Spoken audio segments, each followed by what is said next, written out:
नमस्कार दोस्तों, आपका इस चैनल पर स्वागत है और आज के इस वीडियो में हम देखेंगे भारत के नागरिक इंडियन इकोनॉमी के बारे में क्या सोच रखते हैं। दोस्तों, वीडियो शुरू करने से पहले मैं चाहता हूं आप ये क्वेश्चन का जवाब कमेंट सेक्शन में दें, जिसका हम राइट आंसर वीडियो के एंड में जानेंगे। देखिए, ये एक न्यूज आर्टिकल का कटआउट है जिसमें आरबीआई ने कंज्यूमर कॉन्फिडेंस सर्वे किया, जिसका रिजल्ट काफी शॉकिंग और चिंताजनक है। दोस्तों, यहाँ एक सवाल निकल के आता है कि आखिर ये कंज्यूमर कॉन्फिडेंस सर्वे है क्या। इसका जवाब जानने के लिए हमें पहले समझना होगा कि आरबीआई ने ये सर्वे क्यों किया। तो दोस्तों देखिए, हाल ही में आरबीआई ने मॉनेटरी पॉलिसी रिव्यू मीटिंग की, जिसमें आरबीआई ने करंट फिस्कल ईयर का जीडीपी फॉरकास्ट किया 10.5% से 9.5% और इन्फ्लेशन फॉरकास्ट किया 5% से 5.1%।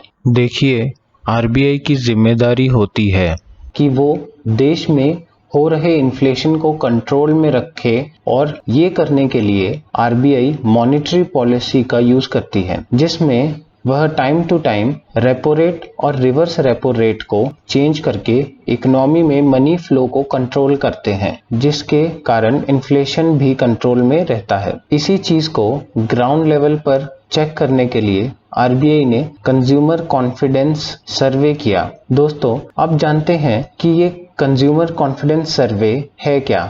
आरबीआई ने इसी साल मई के महीने में ये सर्वे किया, जिसमें आरबीआई ने अहमदाबाद, भोपाल, गुवाहाटी, पटना जैसे 13 मेजर सिटीज के अंदर घर घर जाके इकोनॉमी से जुड़े सवाल किए, जैसे कि employment, overall price situation, income and spending levels के ऊपर प्रेजेंट सिनेरियो और फ्यूचर एक्सपेक्टेशंस से रिलेटेड सवाल किए। फॉर एग्जांपल, मैं अगर आपसे पूछूं कि आज की तारीख में आपकी क्या इनकम है और आने वाले साल में आपकी इनकम बढ़ेगी या घटेगी, आपके पास जॉब होगी या नहीं होगी, और इन्हीं रिस्पॉन्स पर आरबीआई ने 2 इंडेक्स तैयार किए। एक है करंट सिचुएशन इंडेक्स और दूसरा है फ्यूचर एक्सपेक्टेशंस इंडेक्स। देखिए दोस्तों, ये पहला चार्ट में करंट सिचुएशन इंडेक्स और फ्यूचर एक्सपेक्टेशन इंडेक्स दोनों लाइंस हैं। रेड वाली लाइन फ्यूचर और ब्लू वाली लाइन करंट सिचुएशन इंडेक्स को रिप्रेजेंट करती है। आप दोस्तों देख सकते हैं कि जो करंट सिचुएशन है वो कितनी खराब है, मार्च 2015 से लेकर मई 2020 तक। और आप चार्ट 2, 3, 4 में देख सकते हैं कि एक्स एक्सिस पर नेगेटिव वैल्यूज भी हैं। इन तीनों चार्ट्स पे नेगेटिव रीडिंग कैसे है, एक बार वो समझ लेते हैं। देखिए, अगर मैं 100 लोगों से पूछ रहा हूं कि कंट्री की इकोनॉमी सिचुएशन कैसी है, और 100 में से अगर 90 लोग बोलते हैं कि कंट्री की इकोनॉमी सिचुएशन बहुत खराब है, और 10 ऐसे लोग हैं जो बोलते हैं कंट्री की इकोनॉमिक सिचुएशन काफी अच्छी है, तो दोनों के डिफरेंस यानी कि -80 जो आंसर आएगा, उसका ये मतलब होगा कि नेगेटिव रिस्पॉन्स देने वाले ज्यादा हैं। ऐसे ही सभी रीडिंग्स ली गई हैं। आप देख सकते हैं तीनों चार्ट में इकोनॉमी की, एम्प्लॉयमेंट की और इनकम की जो करंट सिचुएशन है वो कितनी खराब दिख रही है। इसी सर्वे से एक चीज काफी क्लियर है, लोगों की मोदी गवर्नमेंट से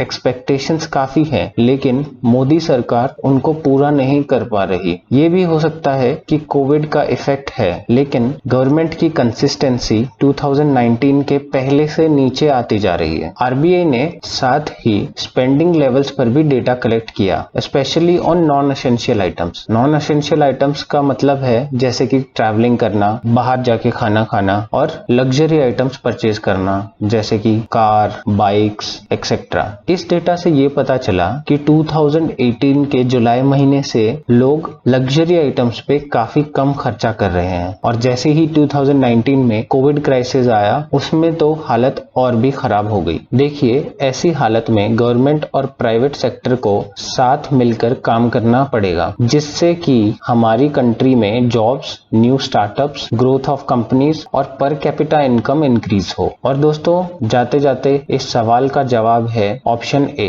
CAG is appointed by president of India on recommendation of prime minister, article 148 में दिया गया है। देखिए, जो कैबिनेट सेक्रेटरी ऑफ इंडिया है वो एक लिस्ट प्रिपेयर करके फाइनेंस मिनिस्टर को देते हैं और same list finance minister prime minister को हैंड ओवर करते हैं और हमारे प्राइम मिनिस्टर उसमें से कोई एक नाम प्रेसिडेंट को रिकमेंड करते हैं। जब प्रेसिडेंट वो नाम अप्रूव कर देते हैं तो वही पर्सन हमारे कैग का ऑफिस संभालते हैं। तो दोस्तों ये था वीडियो का अंत। अगर वीडियो पसंद आया हो और आपको जेन्युइनली नॉलेज मिली हो तो please show some love and you know how to have a great day. Thank you.